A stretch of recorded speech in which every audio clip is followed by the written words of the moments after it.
Sampah saudaranya. Assalamualaikum warahmatullahi wabarakatuh. Kembali lagi di channel Raudio. Pada episode kali ini, saya akan membawakan satu buah cerita kiriman dari subscriber radio. Semua nama, tempat, dan toko sudah kami samarkan demi keamanan bersama. Kejadian pada cerita kali ini sudah sangat lama, kisaran tahun 80-an. Suatu hari, di sebuah desa, sebut saja Pak Takim. Pak Takim yang saat itu sepulang kerja, ketika sampai di rumah, Pak Takim berniat untuk istirahat sore. Akan tetapi, tiba-tiba, Bu, iya Pak, kenapa Pak? Bu, sini Bu, cepat. Tiba-tiba, Pak Takim malah memanggil istrinya dengan nada yang kasar. Bu, Ibu nyium bau bangkai apa enggak sih Bu? Iya Pak, Ibu tadi sehabis masak siang sempat nyium Pak. Tapi yo Ibu enggak gubris lagi Pak, Ibu kan sibuk. Loh, Ibu gimana sih Bu? Kan Ibu di rumah. Yo, Ibu harus mastiin kebersihan rumah. Mosok harus Bapak yang turun tangan. Yo Pak, maafin Ibu. Tapi gimana yo? Ibu tadi kan ada arisan juga. Yo wis. Yuk kita cari. Nah, akhirnya spontan Pak Takim pun mengajak istrinya untuk mencari sumber bau tersebut. Pak Takim dan istrinya segera mengecek di setiap sudut rumahnya. Tak hanya di dalam rumah, Pak Takim dan istrinya juga mencari di sekeliling rumah mereka. Di samping rumah, di belakang rumah, di kandang ayam di belakang rumahnya. Sumber bau menyengat tersebut tidak ditemukan. Tak hanya keluarga Pak Takim, warga yang lain, kita sebut saja namanya Bu Ambar. Pada suatu pagi, Bu Ambar selesai menyiapkan sarapan untuk suami dan juga anaknya. Bapak, sarapannya udah Ibu siapin di belakang. Monggo Bapak sama anak-anak makan duluan. Loh, emangnya Ibu enggak bareng Bu? Enggak Pak, Ibu mau jemur baju dulu. Nanti kalau Ibu udah selesai, ya Ibu nusul lah. Gampang lah Pak. Yang penting kan anak-anak yang mau sekolah, Bapak juga harus berangkat kerja. Ibu takut nanti Bapak telat. Ya udah kalau gitu, Bapak udah beres, pakai baju, pakai seragam, Bapak sarapan dulu. Nah, suaminya Bu Ambar, setelah dia selesai menyiapkan diri, beliau pun segera menuju ke dapur untuk sarapan. Akan tetapi, saat suaminya Bu Ambar sampai di dapur dan hendak memasukkan makanan ke dalam mulutnya, tiba-tiba tercium aroma bau busuk yang sangat menyengat sekali. Opo iki? Spontan, suami Bu Ambar langsung membanting piring yang berisi sarapan yang telah dibuatkan oleh Bu Ambar. Bu, opo sih ki? Bangke malah dimasak. Suami Bu Ambar teriak, marah kepada istrinya, Bu Ambar, yang sedang menjemur baju. Akhirnya segera masuk ke dalam rumah. Ono apa sih Pak? Kok tiba-tiba ngamuk marah-marah gak jelas? Ini, Ibu cicipin. Emangnya kenapa Pak? Ibu tadi udah nyicipin. Ini Bu, masakan Ibu bau bangke. Mosok sih Pak? Cicipin. Bu Ambar segera mencicipi masakannya sendiri. Tapi saat Bu Ambar hendak mencicipi masakannya, Pak, kok iyo Pak? Kok bau bangke yo Pak? Sama dengan suaminya, Bu Ambar juga mencium bau bangke yang sangat menyengat. Tapi bener Pak, Ibu tadi udah nyuci bahan-bahan itu bersih Pak. Gak mungkin Ibu berbuat jahat seperti itu loh Pak. Tapi Ibu ngerasain sendiri kan, masakan Ibu itu bau bangke. Bu Ambar dan suaminya pun bertengkar, memperdebatkan bau busuk yang tiba-tiba muncul di dalam rumah mereka. Bu Ambar pun meminta maaf berkali-kali kepada suaminya. Setelah perdebatan itu selesai, Bu Ambar dan suaminya segera mengecek di sekitar dapur di dalam rumah mereka. Mulai membuka rak piring, mulai membuka lemari-lemari yang ada di dapur.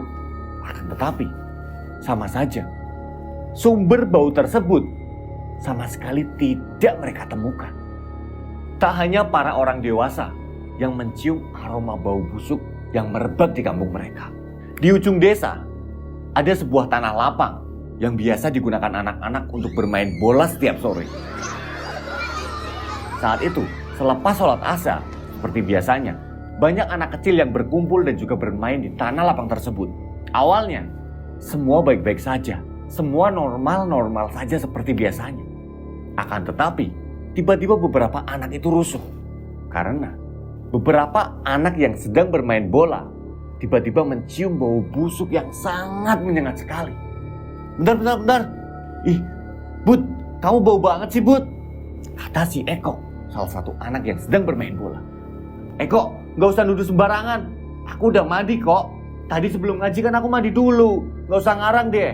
Nah, beberapa anak-anak ribut hingga memancing seluruh anak-anak yang sedang bermain di lapangan sore itu. Mereka terbagi menjadi beberapa kubu. Mereka saling ejek. Hingga akhirnya anak-anak itu pun rusuh. Saling ejek, saling tuduh. Nah, kericuan anak-anak itu dibubarkan oleh Pak Anwari, seorang pedagang es yang biasa mangkal di lapangan tersebut. Udah, bubar. Udah sore. Main kok malah pada berantem. Nah, akhirnya rombongan anak-anak itu, akhirnya mereka pun bubar, pulang ke rumah masing-masing. Setelah anak-anak itu bubar, Pak Anwari juga mencium bau busuk yang sangat menyengat itu. Iyo, tapi kok baunya sangat busuk yo? Biasanya kan anak kecil mungkin dia atau gimana di celana, nggak nyadar.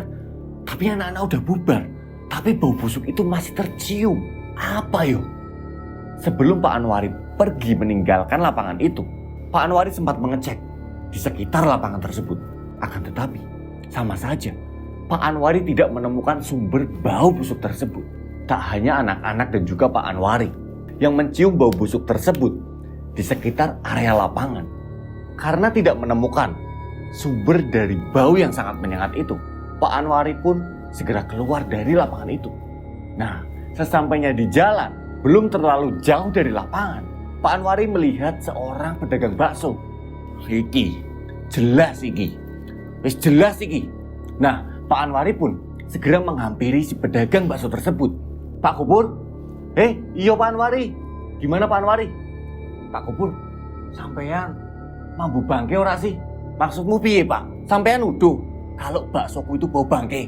Iya, Nggak gitu Mas Kupur. Tenang dulu. Aku cuma nanyain. Tadi kan aku biasa makan di lapangan. Anak-anak masih bermain. Tiba-tiba ada bau bangke yang sangat menyengat. Aku coba nyari, tapi nggak ketemu. Nah, aku yuk jalan. Aku belum jauh loh dari lapangan. Aku lihat jenengan. Wajar toh Pak Kupur kalau aku nanya ke jenengan. Kamu itu nggak sopan. Datang malah nuduh. Nggak gitu Mas Kupur. Beneran Mas Kupur. Dari tadi bau bangke itu masih nyengat banget. Pak Kupur juga nggak jauh kok dari lapangan. Masa nggak bau? Sampean kuwi sembrono. Tapi tak lama kemudian, saat Pak Kupur sudah mulai emosi, Pak Kupur malah mencium bau tersebut. Sek Pak Anwari, kok iyo yo? Loh, kok bau bangke yo? Pak Kupur juga mencium bau yang sama. Aroma bau bangke yang sangat menyengat. Mereka berdua pun akhirnya mencari di jalanan, di sekitar tempat Pak Kupur memangkalkan dagangannya. Akan tetapi, sumber dari bau bangke itu tak juga ditemukan. Nah, berita tentang bau busuk itu pun tambah menggembarkan desa tersebut. Pada hari itu, beberapa warga pun sepakat untuk mengadakan kerja bakti guna mencari sumber dari bau menyengat tersebut. Dari pagi, siang, bahkan sampai sore, semua penjuru desa sudah warga datangi, dilakukan kerja bakti pembersihan. Akan tetapi, sumber bau menyengat tersebut tak kunjung ditemukan. Semua warga pun bingung. Nah, pada malam harinya, ketika warga sedang berkumpul di pos ronda, warga pun masih memperbincangkan tentang bau yang sangat menyengat itu. Ini gimana Om? Seharian tadi kita sudah kerja bakti, bersih-bersih, semua sudut, semua penjuru desa sudah kita datangi, sudah kita teliti. Tapi kok aneh banget. Yo, aneh. Nah, warga yang lain juga pada menyaut. Memang pada hari itu sejak pagi, semua warga benar-benar bekerja sama untuk mencari sumber dari bau tersebut. Hingga kurang lebih pukul 10 malam, Pak RT pun datang ke pos ronda. Bapak-bapak, mas-mas, ini ada sedikit cemilan buat nemenin ronda malam ini. Saya mohon jadwal patrolinya dipercepat. Kita mulainya lebih awal ketimbang biasanya. Nggih Pak RT. Nah, para warga yang saat itu mendapat jatah ronda pun akhirnya menyetujui anjuran dari Pak RT. Warga pun dibagi atas 2 kelompok. Yang satu ke sisi sebelah barat dan sebagian yang lainnya dari sisi yang sebelah timur. Semua warga pun berkeliling, berpatroli untuk memastikan keamanan kampung mereka. Hingga ketika salah satu regu ronda yang mereka menyisir dari arah barat, saat mereka melewati perkebunan bambu, mereka dikagetkan dengan suara yang berasal dari balik rimbunan pohon bambu. Rasa. Hah, apa itu? Nah, spontan 3 warga yang mendapat jatah ronda pada saat itu segera mencari di balik rimbunan pohon bambu. Apa yo? Bayangan apa iku? Mereka penasaran karena menurut perasaan mereka, bayangan tadi hanya sekelebat, namun terlihat aneh. Nah, warga yang curiga akhirnya segera mendatangi rimbunan pohon bambu tersebut. Warga pun menyalakan senter mereka dan mereka memakai tongkat kayu untuk menyingkirkan ranting-ranting bambu. Serak. Nah, ternyata mereka mendapati seseorang dengan gerak-gerik yang sangat mencurigakan. Lampu senter pun segera diarahkan ke wajah sosok tersebut. Oh alah, Mbah Bidin ternyata. Nah, sosok tersebut ternyata sosok seorang kakek tua, warga dari kampung tersebut juga. Kita sebut saja namanya Mbah Bidin. Mbah Bidin pun akhirnya segera diinterogasi oleh para warga yang sedang meronda. Mbah Bidin, piye sih Mbah Bidin? Malam-malam mau ngapain emangnya? Aduh, gini loh cu, saya cuma mau buang air besar di pojokan situ. Oh pantes. Nah, para warga yang sedang meronda pada malam itu akhirnya menyimpulkan bahwa sumber bau yang selama ini menggemparkan kampung mereka berasal dari Mbah Bidin. Semua akibat ulah dari Mbah Bidin yang buang air sembarangan. Mbah Bidin pun segera ditarik dan diajak ke pos ronda. Nah, sesampainya di pos ronda, di mana di pos ronda pada saat itu terdapat juga Pak RT dan beberapa warga lainnya yang bergantian menunggu, Pak Bidin pun segera dibawa ke pos ronda. Pak RT ini Pak RT, udah ketemu biang keladinya. Loh, maksudnya gimana ya Pak? Ini loh Pak RT, tadi kita menemukan gerak-geriknya mencurigakan. Setelah kita amati, kita senterin, ternyata Mbah Bidin Pak RT mau buang air di kebun bambu miliknya Pak Umar. Nah, sebagian warga menyimpulkan bahwa sumber bau itu akibat ulahnya Mbah Bidin. Akan tetapi, di sini Mbah Bidin hanya bisa mencoba untuk membela dirinya. Pak RT, saya ini kan orang enggak punya Pak RT. Masa saya dituduh yang enggak? Sebentar warga, sebentar. Kita klarifikasi dulu. Jangan asal menuduh. Kita dengarkan dulu apa alasan dari Mbah Bidin. Redam emosi kalian, redam. Nah, ketika para warga sudah meredam emosinya, Mbah Bidin pun menceritakan, Pak RT, saya itu ke kebun cuma mau buang air besar Pak RT. Nah, setelah mendengarkan penuturan dari Mbah Bidin, akhirnya Pak RT pun menengahi para warga. Gini Bapak, mungkin ini bisa jadi solusi demi keamanan dan kenyamanan warga kampung kita bersama. Nah, saya sebagai RT di kampung ini, saya akan mengajukan kepada Pak Lurah agar Mbah Bidin ini dibuatkan satu lubang. Nah, tujuannya apa? Biar Mbah Bidin ini kalau buang air besar nggak sembarangan di kebun warga, di sawah, di mana. Nah, lubang itu tadi nanti buat buang sampah sekaligus membuang kotorannya Mbah Bidin. Tapi akan lebih baiknya Mbah Bidin, mungkin kalau hari masih pagi, siang atau sore, Mbah Bidin bisa buang air besar di sungai. Gimana menurut Mbah Bidin? Dan juga para bapak-bapak. Ya Pak RT, setuju. Nah, para warga pun setelah mendengarkan usulan dari Pak RT, para warga pun akhirnya menyetujui agar dibuatkan sebuah lubang untuk membakar sampah dan juga kotoran dari Mbah Bidin. Dan benar saja, keesokan harinya, Pak RT segera bergegas ke balai desa. Pak RT menyampaikan tentang kejadian tadi malam. Pak Kepala Desa pun langsung menyetujui dan memberikan sebagian uang untuk upah agar para warga membuatkan lubang di mana lubang itu akan menjadi tempat sampah dan juga tempat membuang kotorannya Mbah Bidin. Setelah semuanya selesai, beberapa hari kemudian, anehnya, bau menyengat itu masih saja muncul. Warga pun kembali bertanya-tanya. Hingga pada suatu hari, tepatnya di hari Kamis Wage, saat itu kurang lebih pukul 3 sore, di mana di kepercayaan kampung tersebut, setiap hari Kamis Wage, di pemakaman akan selalu ramai. Ada banyak kerabat dan anggota keluarga yang datang untuk berziarah dan juga untuk membersihkan makam saudaranya yang telah meninggal. Juru kunci makam tersebut, kita sebut saja namanya Mbah Damiri. Nah, setelah para warga mulai berdatangan menuju ke makam, Mbah Damiri sedang sibuk di dalam gubuknya untuk menyiapkan peralatan untuk kebersihan. Saat Mbah Damiri mulai membersihkan satu persatu area makam tersebut, tiba-tiba Mbah Damiri mencium sesuatu yang sangat menyengat sekali. Mambu apa iki? Bau apa iki? Mbah Damiri juga mencium bau yang sangat busuk tersebut. Dengan menutup hidung dan mulutnya menggunakan bajunya, Mbah Damiri pun mencoba untuk mencari sumber dari bau yang menyengat tersebut. Mbah Damiri berusaha mencari ke sana kemari, hingga akhirnya Mbah Damiri pun menemukan dari mana sumber dari bau menyengat tersebut. Loh, kok saka makam iki? Loh, kok dari makam itu? Batin Mbah Damiri. Mbah Damiri pun segera mengambil alat-alatnya, mulai dibersihkannya, rerumputan dan juga ilalang yang sangat lebat. Pada satu makam tersebut, rumput mulai dibabat, ilalang mulai dibabat. Akan tetapi, Mbah Damiri tidak menemukan bangkai atau hal apapun yang bisa menyebabkan bau. Aneh, dan semakin lama, bau itu malah semakin menyengat. Wah, tolong. Mbah Damiri berteriak-teriak untuk meminta tolong kepada para warga yang datang untuk berziarah. Setelah mendengar teriakan dari Mbah Damiri, para warga pun segera mendatangi Mbah Damiri. Akan tetapi, ketika para warga sudah berada di dekat Mbah Damiri, ternyata Mbah Damiri sudah tergeletak pingsan. Pak, tolong Pak. Para warga segera memanggil yang lainnya untuk memastikan kondisi dari Mbah Damiri. Tidak lupa dengan sambil menutup mulut dan hidung mereka. Pak, tolong Pak, Mbah Damiri pingsan. Ayo, tolong. Para warga pun bergegas untuk menolong Mbah Damiri. Mbah Damiri tergeletak pingsan. Setelah para warga membuka kaos Mbah Damiri yang digunakan untuk menutup hidung dan mulutnya, para warga dikagetkan.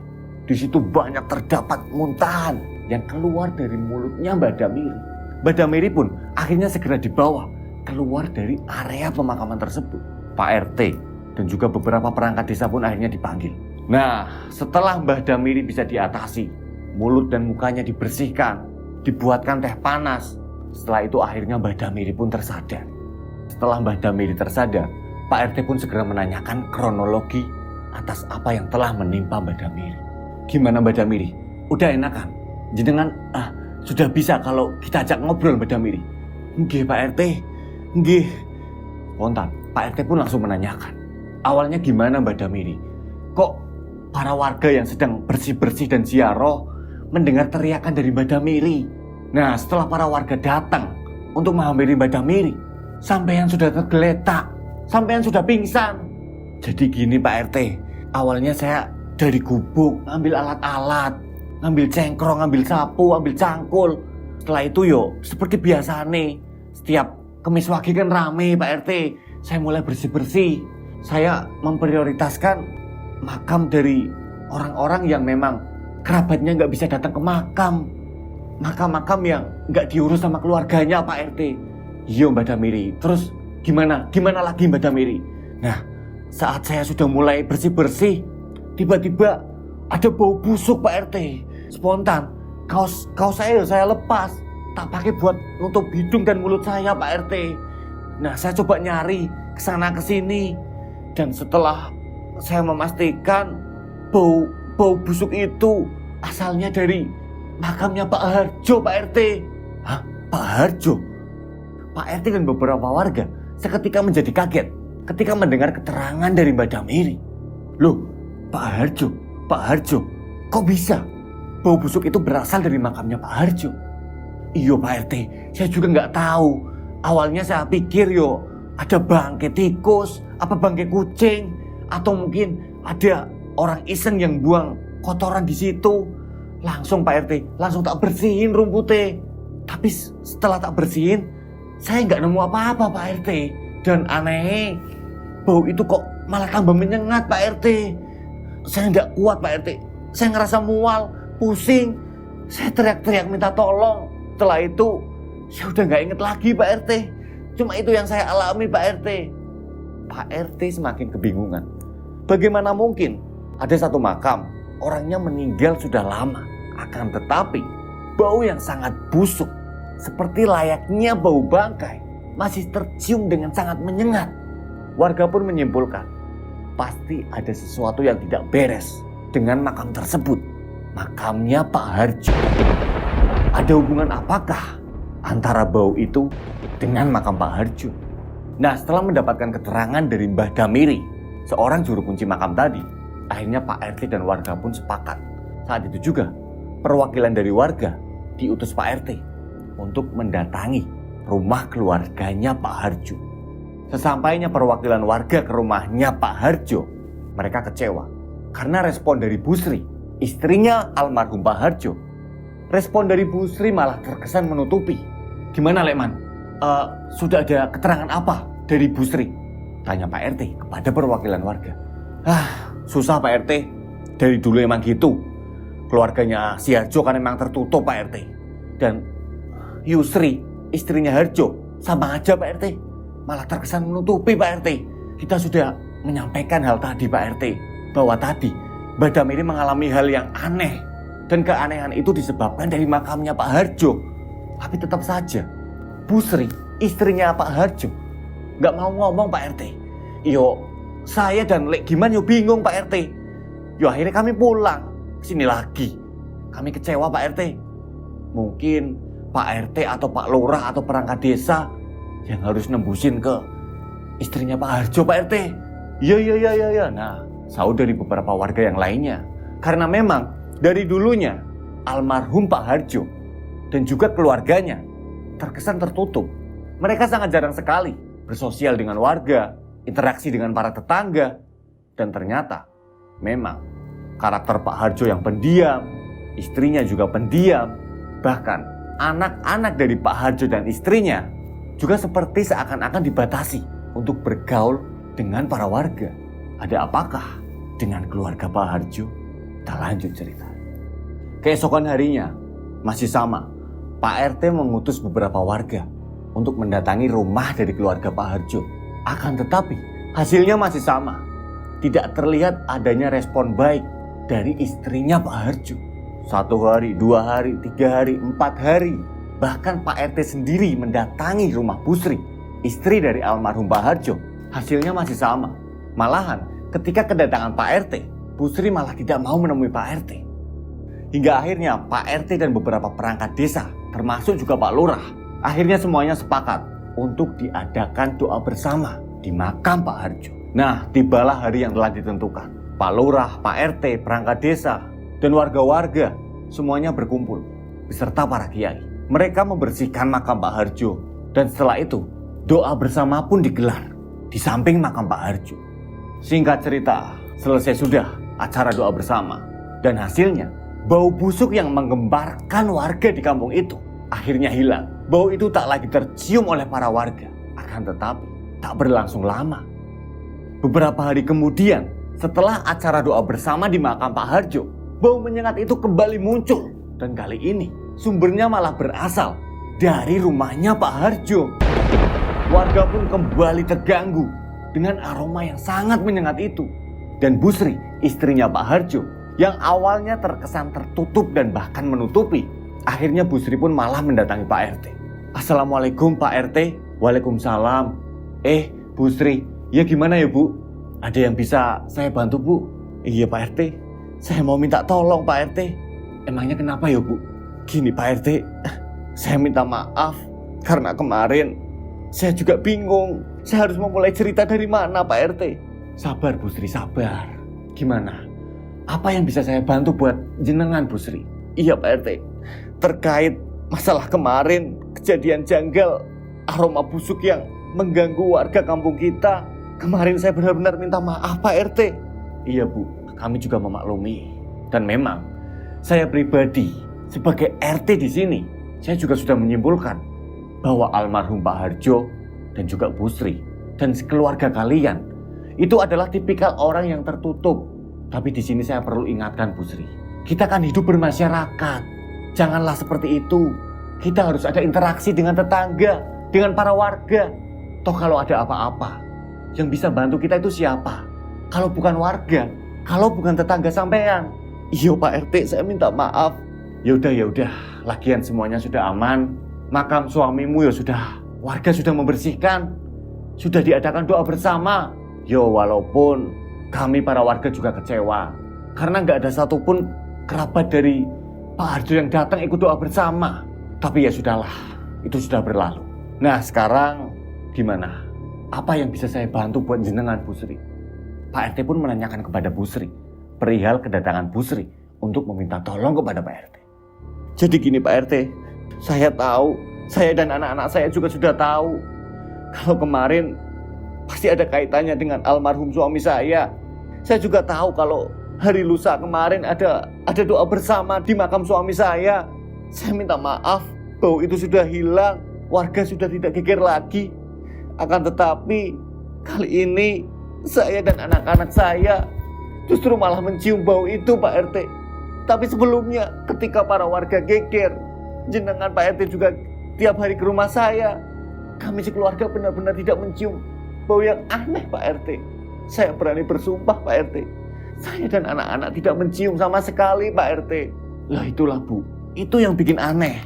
Ketika para warga geger, semua turun tangan buat kerja bakti, gempar di sana sini sampai ke kampung sebelah. Tapi kok anehnya, jenengan, keluarganya Pak Harjo, kok sama sekali yuk. Kami para warga tidak mendengar kalau keluarga kalian itu juga sama, juga merasakan hal yang sama. Emangnya sebenarnya gimana Bu Sri? Pak RT pun semakin penasaran dan lebih mempertanyakan lagi kepada Bu Sri. Iya Pak RT, sumpah saya berani bersumpah demi apapun. Awalnya saya dan anak-anak tidak pernah mencium bau yang aneh Pak RT. Ketika para warga geger, para warga datang ke rumah untuk menanyakan, sumpah kita sama sekali tidak mencium bau yang aneh Pak RT.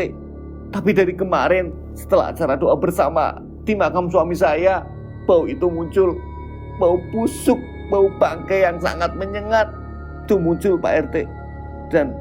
Dan bau itu hanya berada di sekitar rumah kami Pak RT. Saya dan anak-anak saya sudah mencoba membersihkan seluruh sekeliling rumah. Kami tidak menemukan bangkai Pak RT. Dan ketika saya keluar menjauh dari rumah, saya tidak mencium apa-apa Pak RT. Dan sekarang saya meminta maaf Pak RT. Saya minta tolong agar pihak desa membantu untuk diadakan lagi doa bersama. Tapi kali ini saya minta tolong agar diadakan di rumah saya Pak RT. Loh, kok aneh ya Bu? Perasaan kemarin bau itu sudah hilang loh Bu. Iya Pak RT, saya sudah tenang Pak RT. Saya sudah lega. Setelah doa bersama bau itu sudah hilang. Sudah nggak ada lagi warga yang curiga terhadap keluarga kami. Tapi sekarang bau itu benar-benar muncul Pak RT. Saya minta tolong Pak RT, saya minta tolong. Baiklah Bu, nanti saya akan menemui beberapa warga dan saya juga akan menyampaikan kepada Pak Lurah tentang permasalahan sekarang yang Bu Sri dan anak-anak Bu Sri hadapi. Ya udah kalau gitu, Bu Sri tenangkan diri Bu Sri dulu. Setelah ini saya akan segera ke rumah Pak Lurah untuk menyampaikan hal ini. Terima kasih Pak RT, terima kasih Pak RT.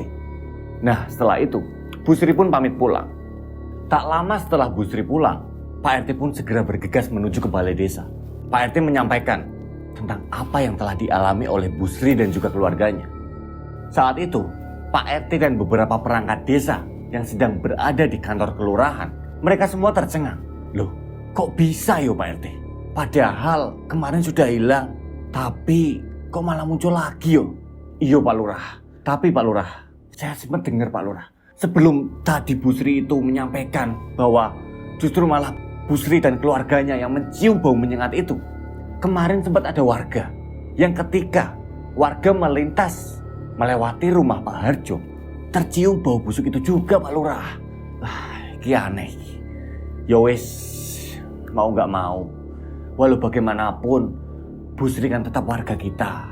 Dan tadi Bu Sri juga sudah meminta maaf atas sikapnya kemarin-kemarin. Nggih Pak Lurah, saya harap kita juga melakukan doa bersama di rumahnya Pak Harjo. Dan saya juga merasa janggal Pak Lurah. Dan semoga saja setelah kita menuruti apa permintaan tolong dari Bu Sri, semoga saja Bu Sri mau menceritakan tentang misteri di balik semua ini Pak Lurah. Iya Pak RT, saya percayakan semuanya kepada jenengan. Mungkin setelah ini Pak RT bisa langsung menghubungi Pak Kiai, seperti pada saat diadakan doa bersama di makamnya Pak Harjo. Iya Pak RT, semoga saja Pak Kiai yang dari kampung sebelah malam ini bisa datang ya Pak Lurah. Iya Pak RT, saya pasrahkan semuanya pada jenengan, tolong diatur. Nah setelah itu Pak RT kembali mendatangi para Pak Kiai yang kemarin sudah mereka minta tolong dan mengadakan doa bersama di makamnya Pak Harjo. Nah setelah Pak RT menemui para Kiai tersebut, Pak RT pun kembali ke kampungnya dan mengabari beberapa warga tentang diadakannya doa bersama di rumahnya Pak Harjo. Singkat cerita, pada malam harinya setelah habis isya, para warga dan juga Pak Kiai pun sudah datang berkumpul di rumahnya Pak Harjo. Doa bersama pun digelar, doa dimulai. Tak ada yang aneh sama sekali. Dan setelah acara selesai, sebagian warga juga sudah pulang. Di rumah itu hanya tinggal Pak RT, Pak Lurah, beberapa kiai, dan 2 orang warga desa saja. Saat itu, Bu Sri tiba-tiba mendatangi mereka. Terima kasih, matur nuwun Pak Lurah, Pak RT, Pak Kiai semuanya. Saya mengucapkan banyak terima kasih. Iya Bu, sama-sama. Semoga setelah semua ini, semuanya bisa selesai. Tidak ada lagi hal-hal yang janggal ya Bu. Iya Pak Lurah, terima kasih. Tapi Bu Sri, saya dan Pak RT dan para warga masih penasaran Bu Sri. Sebenarnya ada hal apa? Kok bisa awalnya bau busuk keluar dari makamnya Pak Harjo? Sebelumnya saya minta maaf Bu Sri. Bukan maksud gimana-gimana. Saya sebagai kepala desa di sini, saya kan harus mengayomi semua warga tanpa pilih kasih, tanpa pandang bulu. Saya hanya bersifat menengahi untuk mengayomi para warga. Nah, untuk sekarang saya mewakili semuanya, semua penduduk di kampung ini. Saya betul-betul ingin menanyakan Bu Sri, sebenarnya apa kaitannya Pak Harjo? Dan maaf, agar tidak timbul prasangka yang buruk, saya harus memberanikan diri saya untuk bertanya kepada Bu Sri. Apakah dulunya ketika Pak Harjo masih hidup, apakah Pak Harjo pernah melakukan sesuatu yang aneh Bu Sri? Pak Lurah pun memberanikan dirinya untuk bertanya lugas kepada Bu Sri.